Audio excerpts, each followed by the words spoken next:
книге Эмиль Гиллельс «За гранью мифа» пианиста, профессора Российской академии музыки имени Гнесиных Григория Борисовича Гордона автор делится воспоминанием, что однажды ему попалось анонимное сочинение довольно больших размеров, ходившее по рукам. Это была поэма об Одессе, различных сторонах ее жизни и ее знаменитых уроженцах. Написана она была на чудовищном жаргоне, что и составляло, скорее всего, львиную долю ее успеха, учитывая привычный, безлико-суконный язык иных поэтических опусов. Григорий Борисович переписал ее целиком, хранил, но потом она куда-то запропастилась. И помнил он только 4 строчки у Гиллельсе. И сейчас привожу их здесь. Эмиля Гиллельса, но кто же его не знает? Его у нас дразнили Милька Рыж. Теперь он за Одессу забывает и помнит только Лондон и Париж. Поэма так и называлась «За Одессу». Кроме этого, в 40-е годы 20 века, конечно же, входили в моду и так называемые дружеские шаржи, и Гиллельс тоже сделался их мишенью. Карикатура, а под ней чаще всего небольшое четверостишье. Одно такое, напечатанное в юмористической книге, Гордон также помнил, но частично, буквально 2 последние строчки. «И едут не для всех Эмилий, за сотни верст, за сотни милей». Здесь обыгрывается тот факт, что за Гиллельсом слушатели иногда ездили даже в другие города, лишь бы его услышать. О нем писали и в центральной, и в периферийной печати, и повсюду в самой верхней тесситуре. А все потому, что в 1946 году Гиллельсу торжественно присваивается сталинская премия, ставшая потом государственной. Курировал такое деяние, конечно же, сам Сталин. Положенные для этого события статьи, портреты, радиопередачи возникали как по щучьему велению. Популярность образа Гиллельса нарастала, и потому он участвовал в кавычках даже в таком фильме, как «Кубанские казаки». На то время это был нашумевший фильм.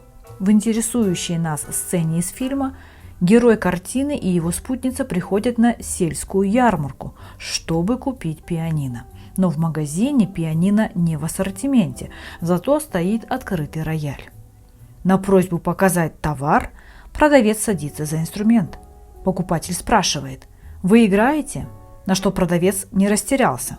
Как Эмиль Гиллельс.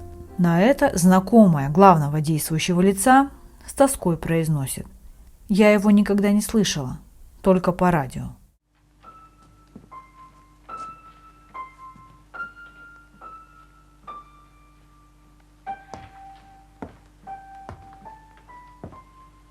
Здравствуйте, Галина Ермолаевна. Здравствуйте, Гордей Гордеевич. Игрушечки приобретаете. Одна забава. Пара валов дешевле будет. Скорее всего, это показывает, с одной стороны, осведомленность, в кавычках, а с другой – неудержимую тягу населения к музыке. Так, образ знаменитого пианиста был использован не буквально, а как символ для воплощения идеалов советской культуры и искусства. Для чего это делалось? Пропаганда через искусство. Такие музыкальные сценки подчеркивали мнимую гармонию между личным, профессиональным музыкальным талантом и интересами рабочего коллектива. Подчеркивалась роль искусства в жизни простых людей, мол, смотрите, даже в колхозах люди наслаждаются высококачественной музыкой. Ну и Гиллельс здесь – это образ государственной гордости. Советская культура таким образом как бы возвышается над западным влиянием. Ведь мастерство музыканта – это прежде всего служение Родине, а сам музыкант не просто артист, а проводник идеалов партии. Ну и вот, собственно, та самая сцена. Вот, пожалуйста, великолепный инструмент ленинградской фабрики «Красный Октябрь». Желаете прослушать тон? А вы умеете играть?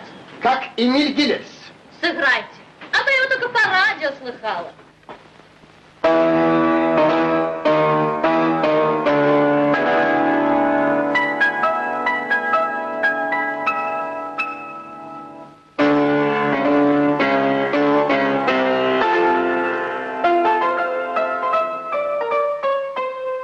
Какая чистота!